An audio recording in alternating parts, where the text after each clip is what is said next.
Liris Chica, wala na talagang balikan. Tuluyan nang inilabas ni Donnie ang kanyang sikreto para kay Belle. Sa isang resto kung saan sila nag-date with their family, binigla ang aktor ang lahat ng tawagin niyang soulmate at ikaw lang hanggang dulo ang aktres. Pero ang tanong ng netizen, ito na ba ang hudyat ng kanilang secret engagement?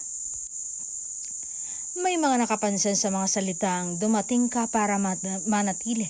Isang pahiwatig ba ito na may naganap na kasunduan sa likod ng kamera na hindi pa nila inaamin habang buhay akong magpapasalamat?